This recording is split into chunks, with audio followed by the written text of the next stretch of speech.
বিসমিল্লাহির রহমানির রহিম।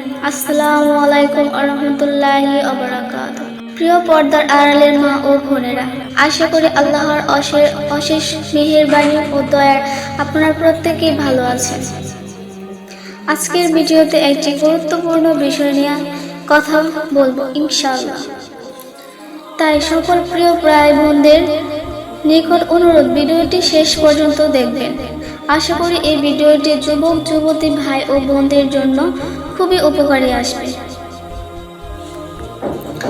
কারণ বর্তমান সময়ে যুবক যুবতী ভাই ও বোনেরা সহবাস করার সঠিক ও সুন্নতি নিয়ম সম্পর্কে জানে না, যেগুলো না জানার কারণে মানুষ অহরত পাপ কাজ করে চলছে।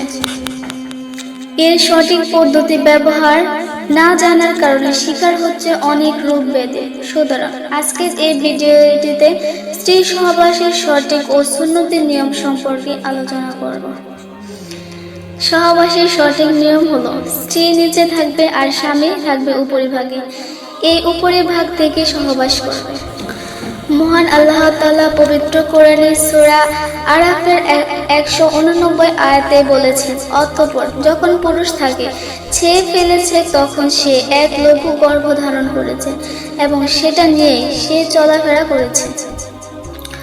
বর্তমান সময়ে ডাক্তারগণ এই কথা বলে থাকেন যে স্ত্রী নিচে থাকবে আর স্বামী উপরে থাকবে, সহবাস করবে, তাতে সঠিকভাবে গর্ভধারণ হবে।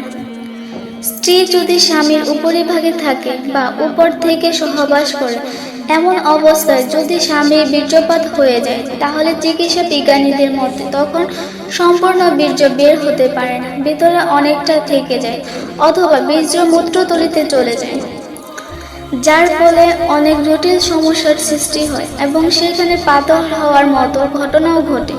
এছাড়া আরো নানান রোগ হওয়ার আশঙ্কা থাকে। তাহলে চলুন এবার জেনে নিই সহবাসের সুন্নতি নিয়মগুলো কি কি। স্ত্রী সহবাসের সুন্নতি নিয়মের প্রথমটি হলো, স্ত্রী সহবাসের আগে ভালো করে দাঁত ব্রাশ করে নিতে হবে বা মেসওয়াক করে নিতে হবে। 2 নম্বর হলো, সহবাসের আগে স্বামীকেও ভালোভাবে দাঁত ব্রাশ এবং মেসওয়াক করে নিতে হবে। বর্তমানে অনেক যুবক সিগারেট বা কোনো বদ নেশার সঙ্গে যুক্ত, তাই এভাবে স্ত্রীর কাছে যাওয়া ঠিক না। তো 3 নম্বর হলো, স্বামী স্ত্রীর সহবাসের পূর্বে ভালো করে ওযু করে নিতে হবে।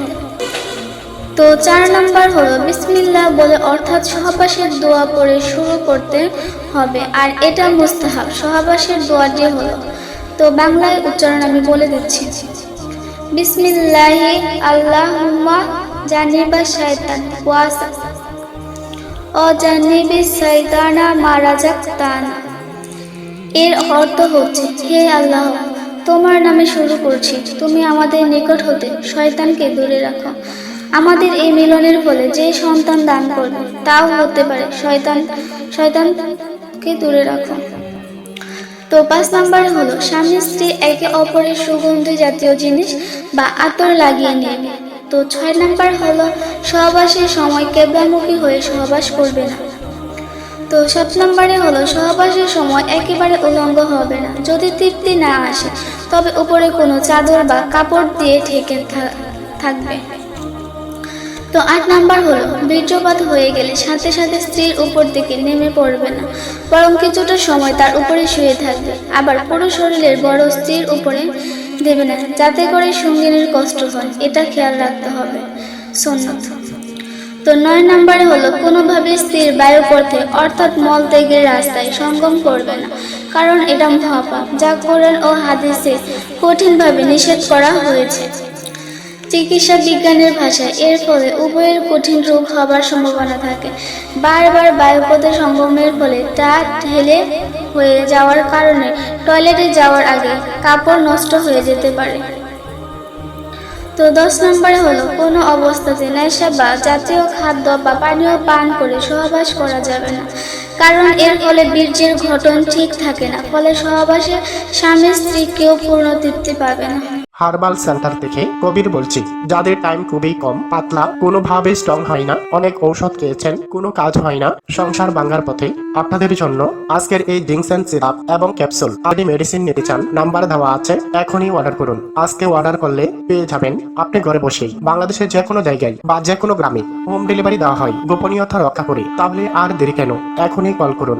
যারা অধিক সময় স্ত্রীর সাথে সহবাস করতে চান, 40 থেকে 45 মিনিট, তাহলে এই ক্যাপসুল ও সিরাপটি নিতে পারেন। জিনসেন সিরাপ ও ক্যাপসুল। তাই দেরি না করে এখনই অর্ডার করুন।